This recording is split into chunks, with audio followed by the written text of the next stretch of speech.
Cette fois, ce sont des livres qu'on va vous donner envie de lire avec mes deux nouveaux invités. Le grand lecteur Pierre-Jérôme Montenot nous a rejoint sur ce plateau. Bonjour. Bonjour Margot, bonjour à tous. Et l'encore plus grand lecteur, attention, Bob Garcia. Là, c'est le vrai, lui. Notre chroniqueur littéraire. On est ravis de vous retrouver. Bob, vous allez bien ? Ouais, super, salut à tous. Alors, messieurs, vous nous présentez tous les deux des livres un peu coup de cœur dans des styles différents. Je vais laisser Bob commencer peut-être. Et c'est bien Made in Hauts-de-France, d'après ce que j'ai compris, votre sélection aujourd'hui. Ouais, carrément. Enfin, peut-être pas tous les deux derniers qui sont des bouquins sur la voiture. Évidemment, on ne change pas une formule qui gagne. Mais les premiers sont vraiment made in Hauts-de-France, puisque Éric Calins, on va commencer par lui. C'est un auteur qui est né, vous savez déjà, à Cambrai, voilà. Et il sort aux éditions Aubin un polar qui s'appelle Cœur pour cœur et qui se passe cette fois à Roubaix. Alors ça, c'est vraiment ce qu'on appelle un page-turner. C'est extraordinaire. Vous commencez à lire ce truc-là, vous ne le lâchez plus. On ne sait pas trop bien pourquoi d'ailleurs, mais on est pris dans cette espèce d'intrigue de folie avec le personnage principal qui est poursuivi, et puis on ne le lâche plus, on ne s'arrête pas. Ça ressemble un peu à un film d'Hitchcock. Ça serait une adaptation cinématographique extraordinaire. Ah, on a un petit décalage de son, Bob, mais on a tout bien compris. Moi, personnellement, ça m'a donné envie de le lire. Vous savez comment j'adore le suspense. Ça, c'était votre premier bouquin. Qu'est-ce que vous avez d'autre à nous présenter ? Autre auteur, alors elle n'est pas née dans le Nord, elle est née région parisienne, mais elle habite à Wimereux sur la côte d'Opale depuis, on va dire 20-25 ans, quelque chose comme ça. Elle s'appelle Rosalie Lowy et elle vient de sortir Oh là là. Et encore Page Turner, publié au Nouveaux Auteurs, là, qui est un énorme livre, hein, il fait 500 pages en grand livre. Et ben, malgré les 500 pages, malgré sa taille, vous ne le voyez pas passer. Vous avez un mec qui se réveille sur la côte d'Opale, donc il s'appelle Jonas Becker, lui. Il est à côté d'une jeune fille qui est morte, et apparemment, il tient dans sa main l'arme du crime, et tout porte à croire que c'est lui qui l'a tuée, sauf que lui, il est persuadé qu'il n'a pas tué cette femme, et il ne sait pas pourquoi il l'aurait tuée d'ailleurs. Donc il appelle à la rescousse son ami flic qui va l'aider à mener l'enquête, et vous êtes tenu en haleine comme ça jusqu'au bout avec un nombre de rebondissements de suspense qui est extraordinaire. Donc je le recommande vraiment vivement, ce livre. Un dernier été, ça c'est Pierre-Jérôme. Est-ce que vous aimez les thrillers ? C'est quoi votre type de lecture préférée ? Alors excusez-moi, ce sont les choix du direct. On a accueilli nos deux invités suivants qui arrivent. C'est parce Antoine Jalaquier et Guillaume Allard qui nous ont rejoints, chroniqueurs vus sur le web et chroniqueurs musique, parce qu'on a voulu remplir un petit peu ce plateau.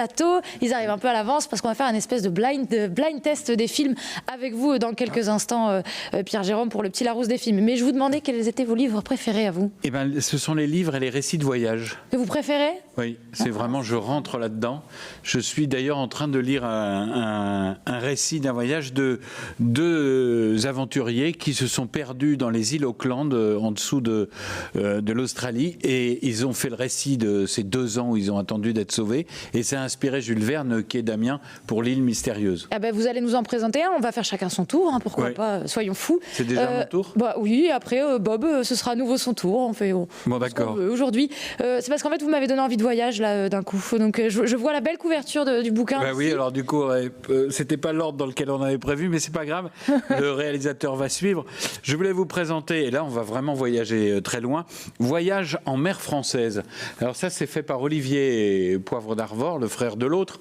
C'est aux éditions Place des Victoires, et c'est un vrai retour sur l'histoire de la marine en France, l'histoire de nos côtes. Je ne sais pas si vous vous souvenez, ça fait très longtemps, au XVIIe et au XVIIIe siècle, je me souviens mal. Nous avions une façade maritime non seulement en France, on est un des pays d'Europe qui a le plus de façades maritimes, mais on était aussi au Canada, on était aussi ce qui est aujourd'hui les États-Unis, on avait la Louisiane, ensuite on a conquis d'une façon coloniale aussi l'Afrique. Donc la France avait une façade maritime digne de l'Angleterre, il en reste des confettis, et ce livre nous permet de voyager. Alors c'est beaucoup, voilà, on est à Tahiti, on est dans le Pacifique, on est au cœur de l'Atlantique, on n'est pas loin de l'île de Pâques, on va près des pôles, puisque nous avons les Kerguelen qui sont encore françaises, près du pôle Sud. Bref, c'est un superbe livre de voyage. Quelle est l'accroche régionale ? J'ai eu bien du mal parce que je voulais vous en parler. Et heureusement, il y a 2 pages sur la baie de Somme. Donc voilà, c'est légitime d'en parler. Notre belle région, elle s'y trouve dans ce bouquin. Elle s'y trouve, Voyage en mer française, édition Place des Victoires. Victoire et vous pourrez voyager si vous avez un peu de temps pour la lecture pendant les vacances. Allez, on retrouve Bob à nouveau pour un livre suivant, une autre idée lecture. C'est pas que du polar, j'aime ça moi aussi, les livres d'aventure, là, comme vient d'en parler Pierre Jérôme, je trouve ça génial également. Là c'est François Bouc, évidemment on le connaît bien, François Bouc, il est originaire de Lille, il a une œuvre absolument pléthorique, il écrit, il dessine depuis des années, et là il sort le petit pape Pie XIV. Qu'est-ce que c'est que ce délire? C'est un délire à la Bouc encore, c'est publié aux éditions Fluide Glacial. Le nouveau pape vient d'être élu, mais sauf qu'il est tout petit. Alors donc, il monte sur son collègue là, et il lui arrive des histoires complètement délirantes à la Bouc. Donc voilà, c'est une bande dessinée aux éditions Fluide Glacial. Ça se lit, vous vous marrez à toutes les pages. C'est des petits sketchs en fait, c'est une suite de petits sketchs. C'est super bien fait, super bien dessiné, et les idées sont bien trouvées aussi. Donc j'adore, je le conseille aussi. Voilà, ça c'était pour 3 focus. Il nous reste peut-être une trentaine de secondes pour nous en donner d'autres, si vous en avez d'autres. Ouais, très vite, les derniers Michel Vaillant, vous savez que j'adore le monde de l'automobile, j'adore la bande dessinée automobile, et là, les éditions Dupuis-Graton ont décidé de rééditer les premières histoires courtes de Michel Vaillant, parce qu'il y a les histoires qu'on connaît, les 70 ou 77 albums, je ne sais plus combien il y en a, mais là c'est des histoires courtes qui étaient publiées dans le journal Tintin, et il y a 2 tomes qui viennent d'être publiés, c'est la jeunesse, c'est l'origine un petit peu de ce personnage qui ne vieillit jamais finalement, qui s'appelle Michel Vaillant, et c'est passionnant pour ceux qui adorent la BD. Puis les autres, c'est un témoignage de l'époque, donc c'est intéressant aussi. Ça donne plein de bonnes idées lecture. On va continuer puisque vous en avez un autre. Alors, c'est pas vraiment la lecture à proprement parler là, puisque c'est un petit Larousse des films que vous allez nous présenter, Pierre Jérôme. Quand vous avez une question sur un film, comment vous faites pour avoir la réponse, Margot? Je googlise. Et voilà, tout de suite le portable. Moi j'ai un truc pratique, on n'a pas besoin de réseau. Bon, c'est un peu plus compliqué à mettre dans la poche, hein. Mais ça vient de sortir, c'est le petit Larousse des films. On y trouve, je ne sais pas, j'ai pas combien de films, mais enfin, c'est vraiment... Je reconnais un des films sur la pochette. 3000 films. Et ça évite aussi la bagarre qu'on peut avoir le soir pour chercher une idée de film, parce qu'il y en a plein là-dedans. Qu'est-ce qu'on va regarder, etc. Alors justement, j'avais un petit blind test, c'est pour ça qu'ils sont là, puisqu'il y a beaucoup, on s'aperçoit aussi que la région est une grande région de cinéma. Alors on va regarder un petit extrait très court pour voir si vous reconnaissez ce dont il s'agit. Sois pas agressive, t'énerve. Ta gueule, t'arrêtes de dire que je suis pas agressive. Alors, Adèle Exarchopoulos, ça c'est sûr. Et là, c'est toi qui es énervé, d'accord? Je suis énervée parce que tu dis n'importe quoi devant tout le monde depuis tout à l'heure. Je suis pas lesbienne, faut que je te dise comment. L'éducation, comment s'appelle ce film? Ça va, c'est bon. Toi, j'ai pas du tout fait parler. C'est un film de Ben Cheikrit, non? Je suis pas assurée que c'est une Alors, J'ai quel âge? C'est vous qui avez quel âge? Je l'ai pas. J'ai reconnu l'actrice, vous n'avez pas vraiment reconnu, hein, derrière, c'est le lycée Pasteur à Lille. Et c'est La vie d'Adèle. La vie d'Adèle 1 et 2, ça a été la Palme d'Or à Cannes en 2013, l'histoire de cette passion amoureuse entre ces 2 jeunes filles. Bon, vous avez quand même reconnu au moins les actrices, hein, Léa Seydoux et Adèle Exarchopoulos, qui ont eu aussi des prix d'interprétation pour ce film. Deuxième extrait d'un film qu'on a un petit peu plus rare. Tu iras ouvrir les volets en bas et faire un peu de ménage. J'ai un nouveau locataire. Tu ne manques de rien au moins. Dedans, ma mère. Le ménage me prend tout. Et là-dedans, tout va bien, Séraphine? Tu es sûre? C'est plus à moi qui appelle ça. Séraphine. Je pense que du coup on peut deviner avec le Séraphine.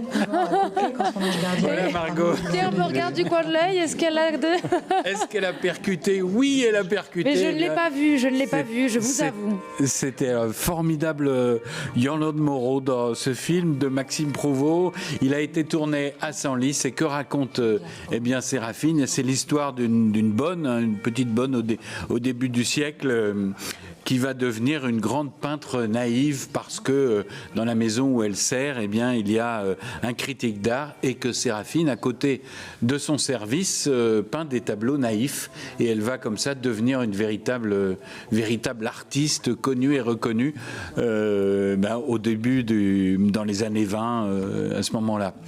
et toute sa vie va basculer. Elle restera dans la misère, mais elle va basculer uniquement pour créer.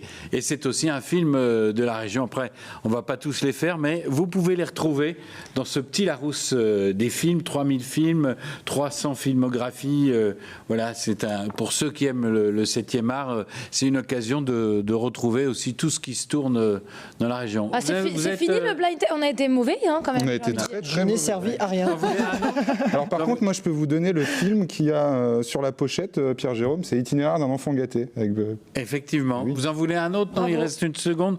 Oui, on peut en faire un dernier. Allez. Des extraits, est-ce qu'on en a? Oui, on en a encore normalement si Allez, on regarde.